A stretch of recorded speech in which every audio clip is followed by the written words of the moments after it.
அத்தனை பேரும் அல்லும்படி 6 முதல் 60% வரை ஆடி தள்ளுபடியுடன் சூப்பர் சரவணா ஸ்டோர்ஸ். ஹாலிடேஸ்னாலே அது நம்ம ஜிடி ஹாலிடேஸ் தான். GT Holidays, South India's #1 travel brand. You know you are special when you're with GT Holidays. இது விஜய் ஆட்சி கிடையாது, பாஜக ஆட்சி என திமுக உள்ளிட்ட கட்சிகள் விமர்சித்து வந்த பொழுது தற்பொழுது புதிய வரவாக விசிக இது மறைமுகமாக பாஜக ஆட்சி தான் இங்கே நடக்குது அப்படிங்கிற ஒரு விமர்சன குரலை வச்சிருக்கு. இது கூட்டணிகளுக்குள்ள என்ன விதமான வாத பிரதிவாதங்களை ஏற்படுத்தியிருக்கு, உண்மையிலேயே இதை தாவேக்கா எப்படி பார்க்கிறது அப்படிங்கிறது குறித்து பார்க்கலாம். இன்னொரு புறம் விஜய் விசஸ் உதயநிதி, இல்லை விஜய் விசஸ் அண்ணாமலை, இப்படித்தான் அரசியல் களம் இருக்கும் அப்படின்னு கணிக்கப்பட்ட நேரத்தில் அதெல்லாம் இல்லை, எல்லா கோட்டையும் அழிங்க, ஃபஸ்ட்லேருந்து விளையாடுவோம் அப்படின்னு விஜய் விசஸ் தனுஷாக அரசியல் களம் மாறுகிறதா, தனுஷ் தனது ஆன்மீக அரசியலை முன்னெடுக்கப் போகிறாரா அப்படிங்கிற கேள்விகள் நேற்றிலிருந்து எழத் தொடங்கி இருக்கு. அது குறித்தும் விரிவாக பேசலாம். Welcome to sensation.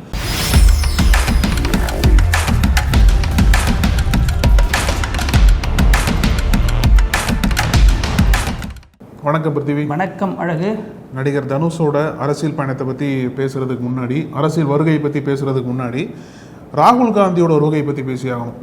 அதாவது ஆகஸ்ட், நான் மூச்சை முட்டை 3 நிமிஷம் இன்ட்ரோ கொடுப்பேன், இந்த 2 இல்லாமல் புதுசாக ஒன்று கொடுப்பீங்க, அது வழக்கம் தான். சொல்லுங்க. வழக்கம் தான், அதை பார்க்குறவங்களுக்கு வழக்கம் ஆயிடுச்சு வச்சுக்கோங்க. ஆமாம், ஆகஸ்ட் 1ஆம் தேதி ராகுல் காந்தி தமிழகம் வர்றார், சென்னைக்கு வர்றார். மாமல்லபுரத்தில் இருக்கக்கூடிய ஒரு காங்கிரஸோட விழா, அதாவது மாவட்ட தலைவர்களுக்கு பயிற்சி விழான்னு சொல்கிறாங்க. அது சம்மந்தமாக ராகுல் காந்தி இங்கே வராரு. முக்கியமாக அந்த விழாவை கடந்து இங்கே பயிற்சி விழா பயங்கரமாக நடக்குது. ஏன் அப்படின்னா, டெல்லியில் ராகுல் காந்தி மாணவர்களுக்கு எதிராக நீட்டு கொண்டு வராங்க, நீட்டில் ஃபேர் நீட் வேறுன்னு சொல்லிட்டு பிரதமர் மோடி அலுவலகத்தை முற்றுகையிட்டு போராட்டம் பண்ணார் இல்லையா? அப்போ நம்ம ஊரில் இருக்கிற மாநில தலைவர் யாரு, மாணிக்கம் தாகூர், அவர் என்ன பண்ணுறாரு, அவர் இங்கே நான் முக்கியமான ஒரு அலுவல் வேலையாக போகிறேன், கட்சி சார்ந்த நிகழ்ச்சி ஒன்று இருக்குது, அதன் ரீதியாக போகிறேன்னு சொல்லிட்டு அந்த போராட்டத்தை புறக்கணிக்கிறார். எது முக்கியம்னு தெரியாமல் இருக்காங்க. ரெண்டாவது, தமிழ்நாட்டில் இங்கே மாணவர்கள் போராடும் பொழுது அதை காங்கிரஸ் இப்போ இங்கே இருக்கக்கூடிய போலீஸார் கடுமையாக அதை அடக்குனாங்க இல்லையா, அதுக்கு காங்கிரஸ் எந்த விதமான கண்டனத்தையும் தெரிவிக்கல. ஆனால் மோடி ஏதாச்சும் பண்ணிட்டாருன்னா உடனே போய் கண்டிக்கிறாங்க. இந்த இரட்டை நிலைப்பாடுகள் அம்பலமான நேரத்தில் தான் நீங்கள் சொல்கிறீங்க பயிற்சி கொடுக்க வரார். எதுக்கு இந்த இரட்டை நிலைப்பாடு அம்பலமாகாம இருக்கிறது இருக்கக்கூடாதுன்னு சொல்ல வராரா, இல்லை யாருக்கும் தெரியாமல் பண்ணுங்கன்னு சொல்ல வராரான்னு தெரியல. இருந்தாலும் சிஎம் விஜயோட ராகுல் காந்தி சந்திக்க போறாரு, அதுதான் ஹாட் டாபிக். இப்போ ரெண்டாவது என்ன ஒரு அழுத்தம் அப்படின்னா, ஏற்கனவே அந்த கூட்டணிக்கு இன்னும் பேர் வைக்கல இல்லையா, கல்லாப்பட்டி கூட்டணிங்க. அது திமுகவோடு இருந்த வரைக்கும் இப்போ மாறிடுச்சு. ஆனால் அந்த மாறின பேர் தான் என்னன்னு தெளிவாக தெரியல நமக்கு. அதனால ராகுல் காந்தி விஜய்கிட்ட பனையூரில் பேசுகிற மாதிரி சொல்லியிருக்காங்க. அங்கே என்னென்ன மாதிரி பேச்சுவார்த்தைகள் நடைபெறும், குறிப்பாக இதுவும் ஒரு இதுன்னு சொல்கிறாங்க, கூட்டணிக்கு பேர் வைக்கணும் அப்படின்றத ராகுல் காந்தி வலியுறுத்தி கேட்பாரு. அது மட்டும் இல்லாமல் வரக்கூடிய தேர்தல்கள் 2029 லோக்சபா தேர்தல்கள், அங்கெல்லாம் எப்படி தொடர்ந்து நம்மளுக்கு கூட்டணியில் செயல்படலாம், தாவேக்காவை அஃபீஷியலாக ராகுல் காந்தி இந்தியா கூட்டணியில் சேர சொல்லி அழைப்பார் அப்படின்லாம் பேசப்படுது. இது ஒரு பக்கம். இந்த சந்திப்புகள் இப்போ அதிகமாக அரசியல் பேசப்படுறதுனால என்னென்ன மாதிரி விளைவுகளை ஏற்படுத்தும் அப்படின்னு ஒரு பக்கம் பார்த்தாலும், மற்றொரு புறம் இங்கே இருக்கக்கூடிய மாநில கட்சிகள் இருக்காங்க இல்லையா, மாநில கூட்டணி கட்சிகள், அவங்களால தொடர்ந்து விஜய்க்கு ஏதோ ஒரு வகையில் அழுத்தம் வந்துக்கிட்டே இருக்குன்னு சொல்லணும். இப்போ விசிக தலைவர் தொல் திருமாவளவனில் ஆரம்பிச்சு விசிகாவில் இருக்கக்கூடிய மிக முக்கியமான தலைவராக இருக்கக்கூடிய ஷானவாஸ் வரைக்குமே ஏதோ ஒரு வகையில் தாவேக்காக்கு அவங்க சொல்கிற கருத்துக்கெல்லாம் அழுத்தம் கொடுக்குற மாதிரி மாறி இருக்கு. இதனால் தாவேக்கா தலைமையே அப்செட்டில் இருக்காங்கன்ற மாதிரி ஒரு கருத்து நிலவிட்டு இருக்கு. இதுக்கு காரணம் இன்னைக்கு திரும்ப என்ன சொல்றாரு அப்படின்னா, அந்த நீட் எதிர்ப்பு போராட்டம் தொடர்ந்து தமிழ்நாட்டில் நடந்தது இல்லையா, எங்க பாலநிலத்தில் இந்திய கம்யூனிஸ்ட் ஆஃபீஸில் காக்ரோச் ஜனதா பார்ட்டி டெல்லியில் வாபஸ் வாங்கினதுக்கு அப்புறம் இங்கேயும் அந்த போராட்டம் என்பது வாபஸ் வாங்கப்பட்டது. ஆனால் அந்த நீட் எதிர்ப்பு, நீட் ஒழிப்பு, நீட்டை ரத்து பண்ணணும் அப்படின்ற முழக்கம் தமிழ்நாட்டில் இன்னும் ஓய்ந்த பாடு இல்லை. தொடர்ந்து பல பேர் எழுப்பிட்டே வராங்க. அது குறித்து தான் திருமாவளவன் தாவேக்கு அரசுக்கு ஒரு கோரிக்கை வச்சிருக்கார். என்ன அப்படின்னா, அடுத்த வாரம் இந்த ஆகஸ்ட் முதல் வாரத்தில் பட்ஜெட் கூட்டத்தொடர் தொடங்க போறாரு இல்லையா, ஆகஸ்ட் 5ஆம் தேதி நிதியமைச்சர் மரிய வில்சன் பட்ஜெட்டை தாக்கல் பண்ண போறாரு. அந்த சட்டப்பேரவை கூட்டத்தொடரில் திமுக அரசு முன்னாடி பண்ணாங்கல்ல, எப்படி தமிழ்நாட்டுக்கு நீட் விலக்கு வேணும் அப்படின்ற தீர்மானத்தை முன்னாடி இது பண்ணாங்க இல்லையா, அதே மாதிரி ஒரு தீர்மானத்தை தாவேக அரசு கொண்டு அதை நிறைவேற்றி இன்னும் மத்திய அரசுக்கு அழுத்தத்தை அதிகமாக தரணும். தமிழ்நாட்டில் இந்தியா முழுக்கவே தமிழ்நாடு பண்ணக்கூடிய ஒற்றை போராட்டம் இந்தியா முழுக்கவே நீட்டை ஒழிக்கும்னு கேட்டால் பெரிய சந்தேகம் தான். ஆனால் நீட்டிலிருந்து தமிழ்நாட்டிற்கு விலக்கு கேட்க முடியும், அந்த மாதிரி ஒரு தீர்மானத்தை வந்து தாவேக அரசாங்கம் வரக்கூடிய சட்டமன்ற தொடரில் நிறைவேற்றணும் அப்படின்ற மாதிரி கோரிக்கை கொடுத்துருக்காரு. இது சட்டமன்ற கூட்டத்தொடரில் இடம்பெறுமா? அப்படி இடம் பெற்றாலுமே வந்து எல்லா கட்சிகளும் ஒருமனதாக வந்து நிறைவேற்றுவாங்கன்னு எதிர்பார்க்குறாங்க. அதனால வந்து இது ஒரு சிக்கலாக ஒரு அழுத்தமாக தாவேக அரசாங்கத்திற்கு மாறி இருக்குன்னு தான் சொல்லணும். ஆமாம், பொதுவாக இந்த கழுவுற மீனில் நழுவுற மீனாக இருக்கிறாங்க அப்படிங்கிற விமர்சனம் வீட்டிலையும் இருக்கும், அரசியல்லையும் இருக்கும், பொது வழியிலும் எல்லா இடத்துலையும் இருக்கு இல்லையா? இந்த விமர்சனத்துக்கு ஏற்ற மாதிரி தான் விஜய் அரசு நடந்துகிட்டு இருக்கு அப்படின்னு ஒரு பார்வை இருக்குது. ஏன் அப்படின்னா, இந்த நீட்டு விவகாரத்தில் ஏன் கடுமையான ஒரு போக்கை தாவேக அரசு கையாளலை, மாறா நீட்டுக்கு எதிராக போராடினவங்க மீது ஏன் கடுமையான ஒரு போக்கை கையாண்டுச்சு அப்படிங்கிற விஷயம் இருக்குது. ஏன்னா அங்கே டெல்லியில் என்னென்ன பண்ணப்பட்டுச்சோ அதே தான் இங்கே பண்ணுறாங்க. அந்த காக்ரோச் ஜனதா பார்ட்டி விசஸ் போலீஸார் இடையிலான அந்த தள்ளுமுள்ளு மோதல் இது எல்லாமே இவங்க நிகழ்ந்திருக்க கூடாதுங்கிற மாதிரியான ஒரு விமர்சனத்தை தான் வச்சாங்க. அதுலேயும் முதல்வர் விஜய் நீட்டுக்கு எதிராக போராடினார், அனிதாவினுடைய வீட்டுக்கு போனார், பார்த்தாரு, எல்லாம் பண்ணியிருந்தார். நீட்டுக்கு எதிராக போராடலை, நீட்டுக்கு எதிராக பேசியிருந்தார். அப்போ அவருக்கு ஒரு வாய்ப்பு கிடைக்குது, போராட்டம் பண்றோம், நீட்டுக்கு எதிராக ஒரு வாய்ப்பு கிடைக்குது இப்போ பேசுறதுக்கு, இந்த போராட்டத்தை இன்னும் ஷார்பன் பண்ண முடியும் அப்படிங்கிற நேரத்தில் அந்த போராட்டத்தை அவர் மட்டுப்படுத்தினாரு. டெல்லியில் நடந்த மாதிரியே நேம் பேட்ச் இல்லாமல் அதிகாரிகள் வந்து இங்கே தாக்குதல் நடத்தினாங்க, மாணவர்களை பலவந்தப்படுத்தினாங்க, மாணவிகளை தவறான முறையில் கையாண்டாங்க அப்படின்னு பல விமர்சனம் இருக்கு. அதையெல்லாம் தாண்டி இது நடந்ததே வந்து உங்களோட கூட்டணிக்கு, அதாவது உங்களுக்கு ஆதரவு தரக்கூடிய இந்திய கம்யூனிஸ்ட் கட்சியோட அலுவலகத்தில் நடக்குது. அங்கே ராஜ்மோகன் போறாரு. எப்போ போறாரு அப்படின்னா, டெல்லியில் அமைச்சர் இவர் தர்மேந்திர பிரதான் ராஜினாமா செஞ்சுட்டாரு அப்படிங்கிற தகவல் வந்த பிறகுதான் அவர் அங்கே போய் பார்க்குறாரு. அப்போ இவங்க பாஜகவோட அல்லது பாஜகவை எதிர்க்காம பாஜகவுக்கு எந்த விதமான ஒரு இடரலையும் ஏற்படுத்திடக்கூடாது, மனக்கசப்பு வந்துடக்கூடாதுங்கிறனால ரொம்ப பார்த்து பண்ணுறாங்க. ஒரு டைலாக் சொல்லுவாங்க, மீனுக்கு வாழை காட்டிட்டு பாம்புக்கு தலையை காட்டுற விலாங்கு மீன் மாதிரி அங்கேயும் இங்கேயும் ரெண்டு சைட்லையுமே இருந்துக்கிறது. பாஜகவுக்கு எதிர்ப்பு ஒரு பக்கம். எங்க படிக்கிறீங்க? அதை நான் வந்து டெய்லி காலண்டர்ல பார்ப்பீங்களா? வரதுக்கு முன்னாடி ஒரு 1/2 மணி நேரம் படிப்பேன். ஓ, 1/2 மணி நேரம் ப்ரிப்பேர் பண்ணுவேன்னு சொல்றேன். அதாவது அப்போ வந்து என்னன்னா, இந்த மாதிரியாக 2 நிலைப்பாட்டில் எடுக்கிறாங்க ஒரே நேரத்தில். பாஜக மீது ரொம்ப பெரிய ஒரு கோபத்தையும் காட்டாம, நீட்டுக்கு எதிராக பேசாம, இன்னொரு புறம் நீட்டுக்கு ஆதரவாக இருக்கிற மாதிரி ஒரு தோற்றத்தை உருவாக்கி வச்சுக்கிறாங்க. அவர் கூட என்ன சொல்றார் ராஜ்மோகன், இந்த போராட்டத்தில் எல்லாரும் வந்து ஊடுருவுறாங்க, இது வந்து ஒருத்தர் வந்து ஒரு சில அமைப்பினர் இதை வந்து தங்களுக்கான ஒரு மைலேஜா எடுத்துக்கிறதான வாய்ப்பு இருக்கு அப்படிங்கிற விமர்சனத்தெல்லாம் வச்சார். ஆனால் நடந்ததே கம்யூனிஸ்ட் ஆஃபீஸில் தான். அப்ப அவங்கள சொல்றாரா அல்லது திமுகவை சொல்றாராங்கிறது ஒரு கேள்வியா இருந்துச்சு. இப்போ இந்த விவகாரம் இந்திய கம்யூனிஸ்டையும் மார்க்சிஸ்ட் கம்யூனிஸ்ட் கட்சியை சேர்ந்தவர்களையும் ஒரு அதிருப்திக்கு உள்ளாக்குனுச்சுன்னு போராட விட மாட்டேங்கிறாங்க. ரொம்ப கடுமையான வார்த்தைகளை சண்முகமும் பேசியிருந்தார். ஆட்சிக்கான ஆதரவு வாபஸ் அவங்க நிலை கூட ஏற்படலாம் அப்படிங்கிற மாதிரி ஒரு எச்சரிக்கை கொடுத்திருந்தார். இது இந்த 2 கட்சிகளோட நிலைப்பாடு. இன்னொன்று விசிகா இப்போ என்ன சொல்றாங்க புதுசா அப்படின்னா, அதுக்கு முன்னாடி என்ன சொல்லியிருக்காங்க, கம்யூனிஸ்ட் கட்சிகள் நிலைப்பாடு சொன்னீங்க இல்லையா, இந்திய கம்யூனிஸ்ட் அலுவலகத்தில் வந்து போராடுறதற்கு அனுமதி கொடுத்துருக்காங்க. மாணவர்களும் 5 நாட்களில் போராட்டம் பண்ணாங்க. ஆனால் முன்னாடி என்ன இருந்தது அப்படின்னா, தாவேக அரசாங்கத்தின் மீது இந்த 2 கம்யூனிஸ்டுகளுக்கும் அதிருப்தி இருந்தது, பெருசாக பேச மாட்டாங்களே அப்படின்ட்டு. ஆனால் போராட்டம் தொடர்ந்து நடக்கிற சமயத்தில் தாவேக வந்து இவங்களுக்கு மேலே அதிருப்தி வந்துருச்சு. தாவேக வந்து என்ன சொன்னாங்க அப்படின்னா, இந்த 2 கட்சிகள் பண்ணுறது வந்து அவங்களுக்கு பிடிக்கல. ஏன்னா இந்திய கம்யூனிஸ்ட் கட்சி அலுவலகத்தில் போராட்டம் பண்ணுறதுக்கு அனுமதி கொடுத்தாங்க. அந்த போராட்டம் ஆரம்பத்தில் எப்படி இருந்தது அப்படின்னா, மோடிக்கு அகைன்ஸ்டாகவும் மத்திய அரசுக்கு அகைன்ஸ்டாகவும் நீட்டுக்கு அகைன்ஸ்டாகவும் இருந்தது. ஆனால் அது நாளடைவில் தொடர்ந்து நடக்கக்கூடிய போராட்டத்தில் என்ன ஆயிடுச்சு அப்படின்னா, அதே எதிர்ப்பு குரல் என்பது விஜயோட அரசுக்கு அகைன்ஸ்டாக மாறிடுச்சு. ஏன்னா அங்கேயே வந்து மாணவர்கள்லாம் சில போஸ்டர்ஸ்லாம் வச்சுருந்தாங்க, நம்ம வாண்டட்னு போட்டு சிஎம் விஜய் அப்படின்ற மாதிரிலாம் வச்சுருந்தாங்க. மோடி வந்து சிஎம் விஜயோட வாய் அடைக்கிற மாதிரிலாம் போஸ்டர் வச்சுருந்தாங்க. இது அங்கேயே வந்து சர்ச்சையாக மாறினுச்சு. அங்கேயே வந்து பல கம்யூனிஸ்ட் தலைவர்கள் வந்து இதெல்லாம் எதுக்காக வைக்கிறீங்கன்ற மாதிரிலாம் கேட்டதாக கருத்துக்கெல்லாம் பதிவுப்பட்டது. இந்த மாதிரி அந்த உளவுத்துறையெல்லாம் பல ரெக்கார்ட்ஸ்லாம் கொடுத்துருக்காங்க. இங்கே நடக்கக்கூடிய போராட்டம் என்பது விஜய்க்கு எதிராக திரும்புது அப்படின்ற மாதிரி ரெக்கார்ட்ஸ்லாம் கொடுக்க போய் தான் இந்திய கம்யூனிஸ்ட் தலைவர்கள் மீது விஜய்க்கு ஒரு அதிருப்தி என்பது வந்தது. அது மட்டும் இல்லாமல் அமைச்சர் ராஜ்மோகன் போனார் இல்லையா, ராஜ்மோகன் போகும்போதும் அவர் பேசுறதுக்கு அங்க இருக்கக்கூடிய மாணவர் ஒத்துழைப்பு கொடுக்கல. அங்க வந்து நீங்க மெரினான்னு கத்த ஆரம்பிச்சாங்க. அப்புறம் வந்து திரும்பி போங்க, பாஜகன்ற ஒரு பேரை சொல்லுங்க அப்படின்ற மாதிரிலாம் பல எதிர்ப்புகள்லாம் அங்க கிளம்பினதுக்கு அப்புறம் தான் அமைச்சர் ராஜ்மோகன் வந்து அவரோட பேச்சை வந்து பாதியிலே நிப்பாட்டிட்டு போக வேண்டிய நிலைமை ஏற்பட்டுச்சு. அப்போ இது எல்லாத்தையும் வந்து சிஎம் விஜய் பார்த்துருக்காரு, தாவேக அரசாங்கம் வந்து பார்த்துருக்காங்க. இதனோட ஒட்டுமொத்த நீட்சியாக தான் வந்து நம்ம கூட்டணி கட்சியோட இடத்துல வந்து போராட்டம் பண்ணுறாங்க.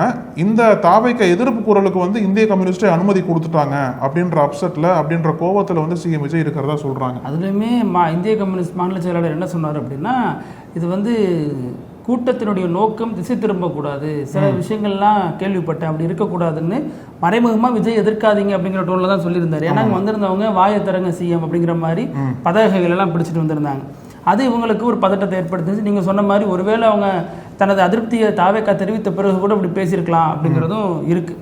இதில் நம்ம இன்னொன்று பார்க்க வேண்டியது என்னவாக இருக்குது அப்படின்னா, அந்த விசிகாவில் என்னதான் நடக்குது, ஏன்னா விசிகாவில் இருக்கக்கூடிய தலைவர்களுக்குள்ள கருத்து ஒற்றுமை இல்லையா அப்படிங்கிற ஒரு பார்வை இருக்குது. சமீபத்தில் தான் நீண்ட நாட்களாக அமைதியாக இருந்த விசிகாவினுடைய முதன்மை செயலாளராக இருக்கக்கூடிய ஷானவாஸ் வந்து இப்போ மறுபடியும் லைம்லைட்டுக்கு வர்றார்.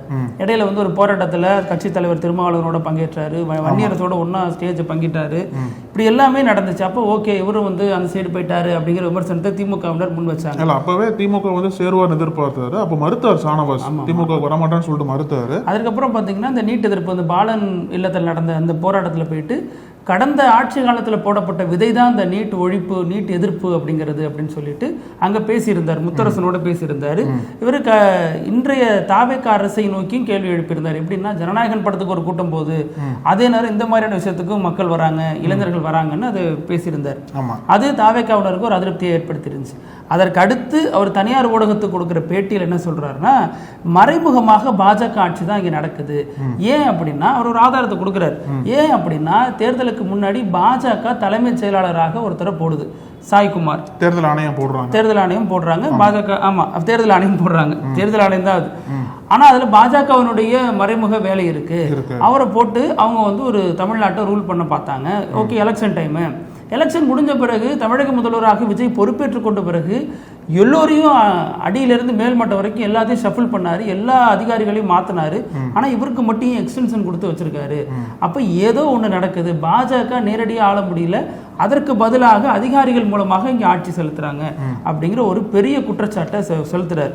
குறிப்பா என்ன சொல்றாருன்னா, மறைமுகமாக தமிழ்நாட்டில் பாஜக ஆட்சி நடக்குது அப்படிங்கிறாரு. அப்புறம் இந்தியா கூட்டணின்னு எதுவுமே இல்லை, நீங்க ராகுல் காந்தி வராருங்கிறீங்க. ஆனா அவர் சொல்ற ஸ்டேட்மெண்ட், இந்தியா கூட்டணி இதுவரைக்கும் எதுவுமே அபிஷியலா அனௌன்ஸ் பண்ணப்படல. காங்கிரஸ் இந்தியா கூட்டணி மாதிரி ஒரு வலிமையான கூட்டணி அமைக்கிறதுக்கு தமிழ்நாட்டில் திணறுது. டெல்லிலாம் திரும்ப போய் அட்டெண்ட் பண்ணிட்டு வந்தார் இந்தியா கூட்டணி, அப்படிங்கிறாரு. ஏன்னா தாவேக்கா அதை பெரிய அளவுல முன்னெடுத்துட்டு போகல இல்லையா. ராகுல் காந்தியே மூக்குல ரத்தம் வந்தா கூட இங்க பெரிய அளவுல எல்லாரும் ஃபோர்ஸ் பண்ண அப்புறம் தான் அவங்க கண்டிக்கிறாங்க. இங்கே பக்கத்தில் கேரளாவில் பேபி மார்க்சிஸ்ட் கம்யூனிஸ்ட் கட்சியோட மாநில செயலாளர் போலீஸாரால் பலவந்தமாக நடத்தப்பட்ட போது கூட இங்கே இருக்கக்கூடிய கம்யூனிஸ்ட் மாவட்ட செயலாளராக என்ன சொல்கிறாங்க, நீங்கள் தயவு செஞ்சு ஒரு கண்டனம் குரல் கொடுங்க அப்படின்னாங்க. அப்போ கூட கொடுக்கல அவங்க. அப்போ இங்கே பக்கத்தில் காங்கிரஸ் பதவியேற்றுக் கொண்ட போது கூட இவங்க வந்து போகவே இல்லை.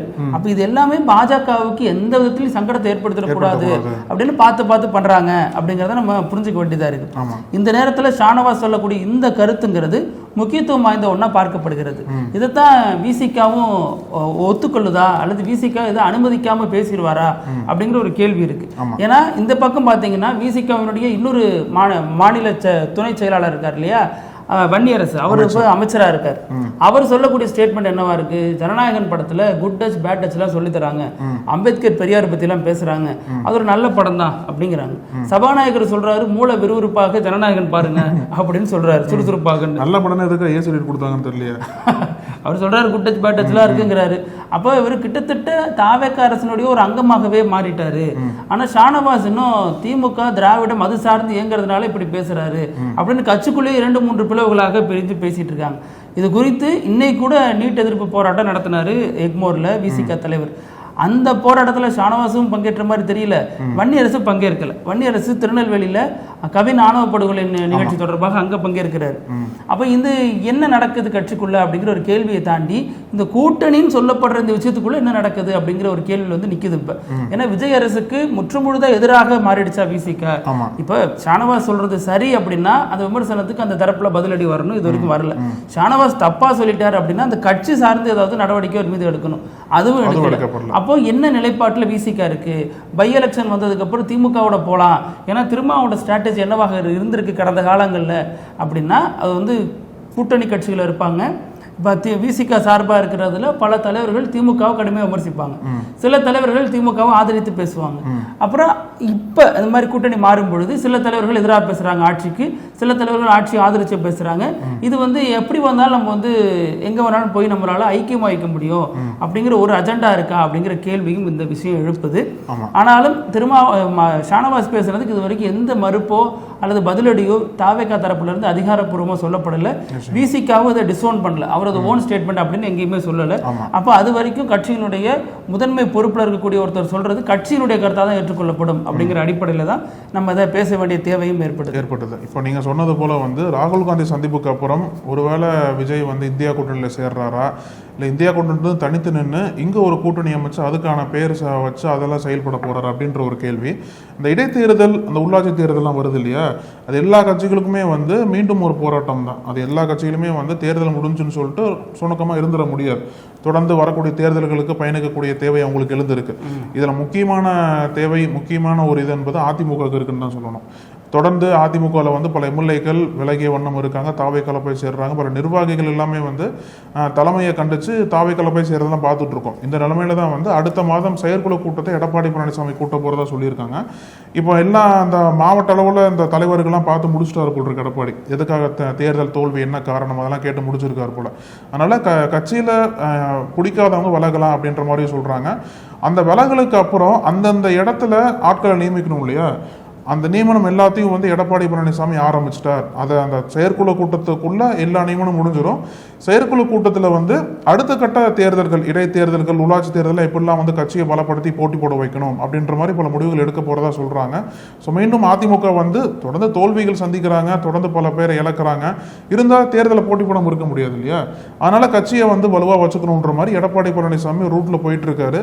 ஸோ வரக்கூடிய தேர்தலுக்கெல்லாம் அதிமுக கை கொடுக்குமா, இல்லை வந்து மீண்டும் வந்து ஒரு பெரிய சிக்கலை ஏற்படுத்துமா அப்படின்றத வந்து பொறுத்திருந்தோம். ஆமா, இப்போ இன்னொரு புறத்துல என்ன பெரிய விவாதமா நேற்றிலிருந்து இருக்கு அப்படின்னா, தனுஷ் அரசியலுக்கு வருகிறாரா, வர்றதுக்கான எல்லா சமிஞ்சையும் ஒரு பேச்சுல தெரியுது அப்படிங்கிற விஷயம் தான் நேற்று முழுவதும் ஒரு பேசு பொருளாக இருக்கக்கூடிய விஷயம். என்ன அப்படின்னா, விஜய் இப்போ தனுஷ் வந்து திருவள்ளூர்ல ரசிகர் மன்ற சார்பாக நடந்த மாபெரும் ரத்த தான முகாம், நலத்திட்ட உதவிகள் வழங்கும் விழாவில் பேசுறாரு. அவருக்கு நாளைக்கு தான் பிறந்த நாள். பிறந்த நாளை ஒட்டி இந்த விழா நேற்று ஏற்பாடு செய்யப்படுது. அப்போ அதில் பேசுகிறப்ப என்ன சொல்றாருன்னா, நாம ஒரு நோக்கத்துக்காக இங்கே ஒன்று கூடுறோம், நம்ம கூடுறதுல நம்ம கிட்ட ஒரு ஒத்துமை இருக்கு, இந்த நோக்கம் வீணாயிடக்கூடாது, அது வந்து மக்களுக்கு நலத்திட்டங்களா செய்யுங்க, நம்ம செய்யறது நாளைக்கு பேசப்படக்கூடிய ஒரு விஷயமா இருக்கணும் அப்படிங்கிற மாதிரி அவர் ஒரு அரசியல் மெசேஜை மறைமுகமா பூடகமா தனது பேச்சினூடாக ரசிகர்கள் மத்தியில் விதைக்கிறார். மறைமுகமாக நேரடியாகவே சொல்றாரு. நலத்திட்ட உதவிகள் வரும்போதே அடுத்த அரசியல தான் போய் நிற்கும். நம்ம இத்தனை நாள் செய்யாம இப்ப என்ன நலத்திட்ட உதவிகள், அப்ப இத்தனை நாள் நீங்க ஆட்டோ கொடுத்தது இல்ல, ரத்தம் கொடுத்தது இல்லையா, அப்ப நீங்க பண்றப்ப ஏன் இவ்வளவு பிரம்மாண்டமா விளம்பரப்படுத்துறீங்க அப்படிங்கிறது ஒரு கேள்வியை ஏற்படுத்தும். இப்போ ஆட்டோ வழங்கும் விழா, ரத்த தானம் வழங்கும் விழா, இது எல்லாரும் பண்றதுதான், எல்லா ரசிகர் மன்றமும் பண்ணும் தான். அதை தாண்டி தனுஷுக்கு ஒரு அரசியல் ஆசை இருக்கு அப்படிங்கிற விஷயம். ஏன்னா சமீபத்தில் தான் அவரது மன்ற கொடி அறிமுகம் செய்யப்படுது. இப்போ விஜயனுடைய கட்சி கொடி சிகப்பு மஞ்சள் அப்படின்னு இருந்தா, அவருடைய கட்சி கொடி வெள்ளை சிகப்பா இருக்கு. ஸோ கட்சி கொடி கூட ஒரே மாதிரி தான் கிட்டத்தட்ட இருக்கு. அதில் இருக்கிற சிகப்பு ரெண்டுத்துலையுமே இருக்கு. அதிமுக திமுக மாதிரி அவங்க ஒரு பேட்டர்ன் உருவாக்குறாங்க அப்படிங்கிறாங்க. அதுவும் இல்லாமல் அவருக்கு ஒரு நீண்ட நாட்களாகவே இந்த ஆசை இருந்திருக்கு அப்படிங்கிற ஒரு விஷயம் பேசப்படுது. ரெண்டாவது, தனுஷினுடைய இந்த நகர்வு அப்படிங்கிறது பின்னால பாஜக இருக்கு அப்படின்னு வழக்கம் போல ஒரு விஷயம் பேசப்படுது. அதற்கான காரணங்களா என்ன சொல்லப்படுது அப்படின்னா, தனுஷோட தந்தை கஸ்தூரி ராஜா 2015 பாஜகவில் இணைந்தவர். அவர் அதில் கலை கலாச்சார பிரிவுகளெல்லாம் இருந்திருக்காரு பாஜகவில். அது மட்டும் இல்லாமல் தனுஷ் அவர்களுடைய சமீபத்திய பேச்சு எல்லாமே தன்னை பாதிக்கப்பட்ட ஒரு நபராக காட்டிக்கொண்டு தான் பேசுறாரு. குறிப்பாக ஏன் நான் எல்லாம் போயஸ் கார்டனில் வீடு வாங்கக்கூடாதா அப்படின்னு பேசுறதா இருக்கலாம். ஏன் எனக்கு தேசிய விருது கொடுத்ததில்ல, அப்படி என்ன உங்களுக்கு பிரச்சனை, நான் உழைச்சேன் தேசிய விருது வாங்கினேன், இதற்கு முன்னாடி எத்தனையோ நல்ல படங்கள் வந்துச்சு அதுக்கு தரலையே, அப்போ நீங்கள் யாருமே கேட்கலையே, இப்போ விருது கொடுத்துட்டாங்க அப்படிங்கிறதுனால என்ன அவமதிக்கிறீங்களே அப்படிங்கிற மாதிரி தன்னை எல்லார் வீட்லேயும் இருக்கக்கூடிய ஒரு நபராக பொசிஷன் பண்ணிக்கிறாரு. ரெண்டாவது, அவருக்கு தலித் சமூகத்தில் ஒரு செல்வாக்கு இருக்கு. ஏன்னா அவர் நடித்த படங்கள் அப்படிப்பட்ட படங்கள். தலித் சமூகம் மட்டுமின்றி முற்போக்கு சமூகங்கள், முற்போக்காக சிந்திக்கக்கூடிய பலரும் தனுஷுக்கு ஆதரவாக கடந்த காலங்களில் பேசியிருக்காங்க, இருந்திருக்காங்க. கர்ணனா இருக்கலாம், அசுரனா இருக்கலாம், கேப்டன் மில்லரா இருக்கலாம். இந்த மாதிரி பல படங்களும் தலித் சமூகத்தை ரெப்ரசென்ட் பண்ணி ஒடுக்கப்பட்ட மக்களுக்காக, ஒடுக்கப்பட்ட மக்களின் வழியை பேசக்கூடிய படமாக இருந்திருக்கிறது தனுஷ்க்கு ஒரு பெரிய அட்வான்டேஜா இருக்கு. இது கடந்த காலங்களில் விஜய்க்கு இந்த மாதிரி தான் இருந்துச்சு. விஜய் பல ஒடுக்கப்பட்ட மக்கள் மத்தியில் கொண்டாடப்பட்ட ஒரு நடிகராக இருந்தார். அவங்களுடைய வீட்டு விசேஷமா இருக்கலாம், கல்யாணம், காது குத்தி, வளைகாப்பு எதாக இருந்தாலும் அதில் விஜயனுடைய படம் இருக்கும். பலரும் வந்து விஜயை தங்களுடைய பிரதிநிதியாக நினைச்சிட்டு இருந்தாங்க. ஆனா விஜய் எல்லா கூட்டத்திலையும் எல்லா சமூகத்திலையும் ஊடுருவி இருந்தாரு. அது அவருடைய வெற்றிக்கு காரணம். அதே மாதிரி அவருடைய ரசிகர் மன்றத்தை சில ஆண்டுகளுக்கு முன்னாடியே ரொம்ப ஆழமாக ஒரு ஸ்திரமான ஒன்றா மாற்றி வச்சிருந்தாரு. அதை வந்து பலப்படுத்தி இருந்தாரு. இன்னைக்கு தனுஷும் அதில் தான் இறங்கியிருக்காரு. முன்னாடி ரசிகர் மன்றத்தை பலப்படுத்திட்டு இப்போ ரசிகர்கள்கிட்ட கிட்டத்தட்ட 3 மாதத்துக்கு ஒரு முறை சந்திச்சு பேச்சுவார்த்தை நடத்துறாரு. இது எல்லாமே அவர் அரசியலுக்கு வருவதற்கான முன்னேற்பாடுகள் தான் அப்படிங்கிற விஷயங்கள் தொடர்ந்து பேசப்பட்டுக்கிட்டே இருக்கு. அதன் அடிப்படையில் தான் தனுஷ் வரப்போகிறார். நம்ம வந்து விஜய் விசஸ் உதயநிதி, விஜய் விசஸ் அண்ணாமலை அப்படின்னு பேசிட்டு இருக்க நேரத்தில் அதெல்லாம் இல்லைங்க, விஜய் விசஸ் தனுஷ் தாங்க இனிமே, நீங்க வேணா பாருங்க 2030க்கு அப்புறம் இதுதான் செட் ஆகும் அப்படிங்கிற விஷயங்களும் இப்ப பேசப்படுது. அப்ப விஷாலும் லாகவர் ஆரம்பிச்சு என்ன பண்ணுவாங்கிறது தெரியல. ஏன்னா அவங்களுக்கு இந்த ஆசை இருக்குல்ல. இல்ல கொஞ்ச நாளைக்கு முன்னாடி சூர்யா பேர்லாம் வர பேனர் அவர் இல்லைன்னு மறுத்துட்டாரு. இது வரைக்கும் தனுஷ் மறுக்கல. நாளைக்காச்சும் பர்த்டே ஃபங்க்ஷன், ஆமா பர்த்டே ஃபங்க்ஷன் நான் பேசுனது தப்பா புரிஞ்சுக்கிட்டீங்க, அரசியலுக்கு வேற ஆசை எனக்கு இல்லைன்னு சொல்லிட்டாருன்னா நம்ம கடையை சாத்திட்டு போயிடலாம். இல்ல அப்படி சொல்லியும் வராம இருப்பாங்க. ஆமா அப்படி சொல்லி தான் எல்லாரும் வந்திருக்காங்க. கரெக்ட் தான். கடந்த காலங்களில் அப்படி சொன்ன எல்லாருமே இன்னைக்கு அரசியல்ல இருக்காங்க. இதுல நீங்க சொன்னது போல தனுஷோட தந்தை இருக்கார்ல கஸ்தூரி ராஜா, கொஞ்ச நாள் முன்னாடி அந்த செய்தி கூட வந்தது. அவரு தான் வந்து தனுஷை வந்து புஷ் பண்ணி வரக்கூடிய உள்ளாட்சி தேர்தலில் வந்து அவரோட ஆட்களை வந்து நிப்பாட்டி போட்டி போடுறதுக்கான வேலைகள் ஈடுபடுறதா சொல்றாங்க.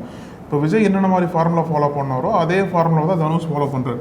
விஜய்க்கு எப்படி அவரோட தந்தை எஸ்ஏசி இருந்தார் இல்லையா, அவரும் நச் பண்ணாரு. அவரும் வந்து இந்த மாதிரி அர்ஜ் பண்ணி நீங்க அரசியல் வாங்கன்னு சொல்லிட்டுலாம் பண்ணாங்க. விஜயுமே ஃபர்ஸ்ட் அப்படி தான் அவரோட ரசிகர் மன்றத்தை உருவாக்கி அவரோட முகம் பொறித்து அந்த கொடியெல்லாம் வச்சா உள்ளாட்சி தேர்தலில் போட்டி போட்டாங்க. சில இடங்களில் ஜெயிக்கவும் செஞ்சாங்க அவங்க.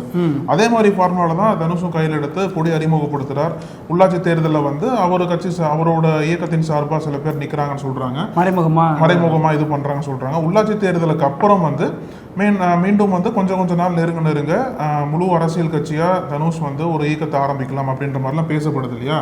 இதுல இருக்கக்கூடிய சிக்கல் என்ன அப்படின்னா, விஜய்க்கு என்ன சொன்னாங்க அப்படின்னா, விஜய் வந்து ஸ்டாலினை மட்டும் வீழ்த்தினா பத்தாது, எடப்பாடி பழனிசாமி சேர்த்து தான் வீழ்த்தினா மட்டும்தான் சிஎம்மா வர முடியும்ன்ற மாதிரி சொன்னாங்க இல்லையா. ஏன்னா தேர்தல் சமயங்களில் வந்து திமுக டிவிகே வந்து ஒரு பெரிய ஃபோர்ஸாக எடுத்துக்கல. திமுக வர்சஸ் அதிமுக, திமுக வர்சஸ் என்டிஏ மாதிரி தான் திமுக கொண்டு போனாங்க. ஆனால் சர்ப்ரைசிங்காக வந்து 2 கட்சிகளையும் தோற்கடிச்சு விஜய் வந்து ஆட்சி அமைச்சிட்டு இருக்கும். ஆனால் தனுஷ்க்கு என்ன அப்படின்னா, இவங்க எல்லாத்தையும் விட விஜயும் ஓவர்டேக் பண்ணி ஆகணும் அவரு. அதுவும் குறுகிய பீரியட்ல வந்து ஓவர்டேக் பண்ண முடியுமான்னு கேட்ட பெரிய கேள்விக்குறி தான். ஏன்னா இந்த ஒரு விஜய் ஃபேக்டர் என்பது தொடர்ந்து பல ஆண்டுகளுக்கு நீடிக்கும்னு சொல்றாங்க இல்லையா. அதனால வந்து நீங்க சொன்னது போல 2031 தனுஷ் வராருன்னு வச்சுக்கோங்களேன், அவர் வந்த வேகத்துல வந்து இந்த விஜய் ஃபேக்டர் வந்து டேமேஜ் பண்ண முடியுமா அப்படின்றது ஒரு பெரிய கேள்வி. ஏன்னா பாஜகவுக்கு பேக்கப் இருக்குன்னு சொல்றாங்க. இப்போ ரஜினிகாந்த் வந்து பாஜக கொண்டு வர முயற்சி பண்ணாங்க, அவரும் வந்து அரசியலுக்கு வரல. அவர் இப்போ தனுஷ் வர்றதுனால பாஜகவோட பேக்கப்போட அவர் வந்து மீண்டும் அரசியலில் வந்து ஜெயிக்கிறதுக்கு வாய்ப்பு இருக்குன்ற மாதிரியும் ஒரு நோக்கம் இருக்கு அவருக்கு. நீங்க சொன்னீங்கன்னா பாத்தீங்கன்னா ரஜினிகாந்த் மாதிரியே தான் அவர் இருக்கிறார். அதே மாதிரியே ட்ரெஸ், அதே மாதிரி மாலை எல்லாம் போட்டுட்டு தான் அவர் பேசின அதே ஆன்மீக அரசியல் தான் பேசுறாரு. ஓம் நம சிவாய ஜெய் இதெல்லாம் அவர் பேசுறதோட பின்னணியில அவரு தன்னை இந்துவாக வெளிக்காட்டுகிறாரு. அது வந்து ஒரு ஸ்ட்ராங் பேஸை உருவாக்கி தரும் அப்படிங்கிற ஒரு நம்பிக்கை அவருக்கு இருக்கிறதா சொல்றாங்க. அது விஜய் வந்து அப்படிதான், என்னதான் வந்து கிறிஸ்டியனா இருந்தாலும் அவர் கிறிஸ்டின்ங்கிறதே நமக்கு அவர் பேர் ஜோசப் விஜய்னு எச்சராத சொன்னப்பதான் தெரியும். அதுக்கப்புறம் விஜய் அதை பெருமையா பேசி கொண்டப்போ ஒட்டுமொத்த தமிழ்நாடும் அதை ஆதரிச்சிச்சு. அது ஒரு புறம். இப்ப ரஜினியினுடைய அரசியலை தனுஷ் செய்ய போகிறாரா அப்படிங்கிறது அடுத்த கட்ட கேள்வி. அதையெல்லாம் தாண்டி எங்களுடைய எதிரி யாருன்னு தெரியாம கடந்த முறை நாங்கள் தோத்துட்டோம்னு திமுக சொல்லியிருக்கு. அதிமுகவும் நாங்கள் கணிக்கல அப்படிங்கிற விஷயத்த சொல்லியிருக்காங்க. இப்போ இந்த முறை 2 பெரும் கட்சிகளும் சரியா கணிச்சிருக்காங்க, இவர் தான் நமக்கு எதிரி அப்படின்னு. 2 பேரும் கடுமையான விமர்சனத்தை வைக்கிறாங்க. ஏதோ ஒரு முறை அவங்க தவறிட்டாங்க அப்படிங்கிறதுனால 2 கட்சிகளும் ஒவ்வொரு முறையும் தவறுமாங்கிற ஒரு கேள்வி இருக்கு. அவங்க 2 பேரும் யானையா குதிரையா அப்படிங்கிறதெல்லாம் இனி வரும் காலங்களில் நிரூபிப்பாங்க. அதுக்கான போராட்டங்களில் ஈடுபட்டு இருக்காங்க. இப்போ இதுல தனுஷ் பொறுத்த வரைக்கும் இன்னொரு விஷயமும் பேசப்படுது. இவருக்கு விருது வழங்கப்பட்டதுல அரசியல் நடந்திருக்கலாம் அப்படிங்கிற ஒரு பார்வை இருக்கு இல்லையா. அதுல என்ன சொல்றாங்கன்னா, கலா மாஸ்டர் வந்து அங்க தேர்வு குழுவில் இருக்காங்க, அவங்க வந்து பாஜகவில் இருக்கிறவங்க, அவங்க வந்து இவருக்கு 2 விருதுகள் கொடுக்குறாங்க அப்படிங்கிற மாதிரியான சில புள்ளிகளும் உருவாக்குறாங்க. அது உண்மையா பொய்யாங்கிறத தாண்டி இது வந்து இப்போ பேசப்படுற விஷயமாகவும் மாறி இருக்கு. இதில் நம்ம இன்னொன்று பார்க்குறோன்னா, கேரளாவிலிருந்து மும்பையிலிருந்து ரசிகர்கள் அழைச்சிட்டு வரப்பட்டிருக்காங்க தனுஷ் பார்க்கறதுக்காக. இப்போ தனுஷ் படத்தில் விமர்சனமும் இருந்திருக்கு. அதாவது குலத்தொழில் சரி அப்படிங்கிற மாதிரி இட்லி கடை படத்தில் பண்ணார். இளைஞர்களை வந்து வெளியூர் போய் உருப்பிட விடாமல் ஊருக்குள்ளேயே இருக்கணும்னு நினைக்கிறாரு, ஊரில் இருந்து எப்படி அவங்க முன்னேற முடியுங்கிற விமர்சனங்களும் கடந்த காலங்களில் இருந்துச்சு. இருந்தாலும் இதெல்லாம் வெறுமனே சினிமா விமர்சனமாக இருந்த நேரத்தில் இப்போ அரசியல் ரீதியாக தனுஷ் பயணிக்க விரும்புகிறார் அப்படின்னா பேக்கப் இல்லாமல் வருவாரா? அப்போது இதை வந்து பாஜகவினுடைய திட்டம்னு ஏன் சொல்கிறாங்க அப்படின்னா அரசியலற்ற ஒரு அரசியல் உருவாக்கணும். இங்கே சினிமாக்காரங்களுக்கு முக்கியத்துவம் தரதன் மூலமாக திராவிட அரசியல், தமிழ் தேசிய அரசியல், இந்த மாதிரியான சித்தாந்த அரசியலுக்கு இங்கே வேலை இல்லாமல் ஆக்கிடணும். கழகங்கள் இல்லாத தமிழ்நாடு அப்படிங்கிறது தான் பாஜகவினுடைய கொள்கையாக இருந்துச்சு. முக்து பாரத், அதாவது காங்கிரஸ் முக்து பாரத்ங்கிறது தான் பாஜகவினுடைய கொள்கையாக இருந்துச்சு. இது ரெண்டுமே கிட்டத்தட்ட இன்னைக்கு சரியாக வந்துட்டு இருக்குது. தமிழக வெற்றி கழகம் தான் வச்சிருக்காங்க, திராவிடம் வந்து அவங்க முதன்மைப்படுத்துறது இல்லை அப்படிங்கிற மாதிரி ஏகப்பட்ட விஷயங்கள் இது பேசப்படுது. நாளைக்கு பிறந்தநாள் விழாவில் தனுஷ் எந்த மாதிரியான ஸ்பீச் கொடுக்க போறாருங்கிறத வச்சு நம்ம இன்னும் இதை ரொம்ப கூர்மையாக அனுமானிக்கலாம். எதை நோக்கி பயணிக்கிறாரு அப்படிங்கிறது நமக்கு இன்னும் தெளிவாக தெரிய வரும். இப்போ வந்து திரைத்துறையில் சாதித்த விஜய் வந்து இப்போ அரசியலுக்கு வந்திருக்கார், அதிகாரத்துக்கு வந்துட்டார். அரசியலுக்கு வர்றதுக்கு எல்லாத்துக்கும் உரிமை இருக்கு இல்லையா? ஆனால் திரைத்துறையை சேர்ந்த விஜய் வந்து அதிகாரத்து வந்ததுக்கு அப்புறம் அது இன்னும் பல திரைத்துறை கலைஞர்களை வந்து ஊக்குவிக்கும் ஃபேக்டராக பார்க்கலாம். அதை தொடர்ந்து தனுஷும் வந்து நம்ம ஏன் அதிகாரத்துக்கு வர முடியாதுன்ற மாதிரி அவர் ஒரு பிளான் பண்ணி பல கட்டமைப்புகளோட வரான்னு வச்சுக்கோங்க. நாளைக்கு கேட்பாரு, நாங்கெல்லாம் போயஸ் கார்டன்ல வீடு வாங்க கூடாதுன்னு கேட்டவர், நாங்கெல்லாம் சிஎம் ஆகக்கூடாது, அதுல என்ன தப்பு இருக்கு? கரெக்ட் தான். ஆனா நேற்று அவர் ஸ்பீச்சில் பார்த்தீங்கன்னா அவர் ஸ்பீச்சில் விஜயோடைய டைலாக் எதையும் கோட் பண்ணல, மாறாக அஜித்தோட டைலாக கோட் பண்றாரு. நீயா தோத்துட்டன்னு நீயே ஒத்துக்கிற வரைக்கும் உன்னை யாரும் தோக்கடிக்க முடியாது இருக்கலாம். இப்ப விஜய் நோக்கி ஒரு பயணிக்கல, அஜித் நோக்கி பயணிக்கிறாரு. ஏன்னா அந்த இடம் காலியா இருக்கு, அதை பயன்படுத்திக்க பிளான் பண்றாரா அப்படிங்கறத பார்க்கணும். அப்புறம் அவருடைய வசனம், டைலாக் இதெல்லாம் தாண்டி அன்னதானம் கொடுக்குறாரு ரெகுலரா, ரசிகர்களை தொடர்ந்து சந்திக்கிறாரு. இந்த மாதிரியான பல விஷயங்கள் இதுல இருக்கு. அதையும் நம்ம கவனிச்சுட்டு தான் என்ன மாதிரியான ஐடியாலஜில இருக்கும் அவருடைய அரசியல், அல்லது இது வெறுமனே வதந்தி தானா அப்படிங்கறதெல்லாம் நமக்கு இனி வரும் காலங்களில் ஒரு கிளியர் கட்டா தெரிஞ்சுக்கலாம். அப்புறம் நம்ம பேசுகிற டைமில் ஒரு பிரேக்கிங் நியூஸ் வந்திருக்கு. என்ன அப்படின்னா, கரூர் சம்பவத்தில் உயிரிழந்தாங்க இல்லையா, அந்த குடும்பத்தை சேர்ந்த நபர்களுக்கு சிஎம் விஜய் வந்து அரசு பணி ஒதுக்கீடு பண்ணார்ல, அதுக்கு இப்போ வந்து நீதிமன்றம் வந்து ஒரு செக் வச்சுருக்காங்க. அந்த அரசு பணியெல்லாம் ரத்து பண்ணியிருக்கிற மாதிரி இப்போ உயர்நீதிமன்றம் உத்தரவு கொடுத்துருக்காங்க. எந்த வழக்கில் உத்தரவு கொடுக்கப்பட்டது அப்படின்னா, நாம் தமிழர் போட்ட வழக்கு, பாஜக இருக்காங்க இல்லையா, அவங்கெல்லாம் சேர்ந்து இது வந்து சட்டத்துக்கு புறமானதுன்னு சொல்லிட்டு வழக்குகள்லாம் போட்டதை தொடர்ந்து அந்த வழக்கில் வந்து உயர்நீதிமன்றம் இப்போ வந்து உத்தரவு கொடுத்துருக்காங்க, ரத்து பண்ண சொல்லி எல்லா வேலைகளையும். நம்ம தொடக்கத்தில் தமிழ்நாடு அரசு சார்பில் வைக்கப்பட்ட வாதம் என்னவாக இருந்திருக்கு அப்படின்னா, இது வந்து கொள்கை முடிவு, அரசோட கொள்கை முடிவு, அதனால இது நாங்கள் கொடுத்துருக்கோம். ரெண்டாவது டிஎன்பிசி சார்பாக அவங்கள்ட்ட கருத்து கேட்கணும், அவங்களுடைய அனுமதி பெறணுங்கிற எந்த அவசியமும் இல்லை அப்படின்னு அரசு சொல்லியிருந்துச்சு, டிஎன்பிசியும் அதை சொல்லியிருந்துச்சு. ஆனால் அதை விசாரித்த நீதிமன்றம் இந்த முடிவுக்கு வந்திருக்கு. இது விஜய்க்கு ஒரு பெரிய பின்னடைவாக பார்க்கப்படுகிறது. ஆனாலும் அவர் இதை அரசியல் மைலேஜாக எப்படி மாற்றுவார் அப்படிங்கிற ஒரு விஷயமும் பேசப்பட்டு வாய்ப்பு இருக்கு. ஆமாம், அது ஒரு பெரிய விஷயமா பார்க்கப்படுது. இப்போ நிகழ்ச்சியினுடைய இறுதி பகுதி இப்படி இல்லாமல் நடக்கும் அப்படிங்கிற அந்த வினோத செய்தியில் கரப்பான் பூச்சி கட்சியை நம்ம முதல்ல பேசியிருந்தோம். இப்படி வினோதமாக தான் பார்த்தோம். இன்னைக்கு அது பெரிய அளவில் இந்திய அரசியலே ஆட்டி படித்த ஒரு விஷயமா மாறிடுச்சு. அதே மாதிரி E20 ஜனதா பார்ட்டின்னு ஒரு கட்சி தொடங்கியிருக்காங்க. T20 கிரிக்கெட், E20 அதாவது எத்தனால் 20% கலக்குறாங்க பெட்ரோல்ல அப்படிங்கிற ஒரு விஷயம் போயிட்டு இருக்கு இல்லையா. அது வந்து டெல்லியில நிறைய பிரச்சனை ஏற்படுத்துது, வாகனங்களை மிக விரைவில் பழுதடைய செஞ்சிருது. இது மோசமான ஒரு நடவடிக்கை, மோடி அரசோட நடவடிக்கை, அது பின்வாங்கணுங்கிற குரல் தொடர்ந்து ஒழிச்சுக்கிட்டு இருக்கு. ஆனால் அரசு செவிசாய்க்கிறது இல்லை. அது வந்து வாடகை வண்டி ஓட்டுறவங்க, இதை நம்பி பிழப்பு ஓட்டுறவங்களுக்கு பெரிய பிரச்சனையாக இருக்குது. அப்போ அவங்க எத்தனால் 20 E20 ஜனதா பார்ட்டின்னு கட்சி அமைப்பு தொடங்குறாங்க. அந்த அமைப்பு நாடாளுமன்றத்தை நோக்கி பேரணி செல்ல இருக்கிறதாக அறிவிப்பு வெளியிட்டிருக்கு. ஆமாம், அவங்க யாரை குறி வைக்கிறாங்கன்னா நிதின் கட்கரி, அவர் தானே அதுக்கு பொறுப்பான அமைச்சராக இருக்காரு. அப்போ அவரை குறி வச்சு இந்த வேலைகள் நடக்குது. அடுத்து நானா அப்படிங்கிற பதட்டத்தில் இருக்கிறாரா? இவங்களுக்கு காங்கிரஸ் ஜனதா பார்ட்டி சப்போர்ட் பண்ணுவாங்களா? ஏன்னா இவங்களோட போராட்டத்தின் காரணமாக தான் தர்மேந்திர பதவி விலகினார். அப்ப இவங்களோட கோரிக்கை என்னது? நிதின் கட்கரி பதவி விலகணும் அப்படின்ட்டு. நிதின் கட்கரி வந்து அதுக்கப்புறம் சிஜேபி, இப்ப இஜேபி. நிதின் கட்கரி வந்து மோடிக்கு சக போட்டியாளர்.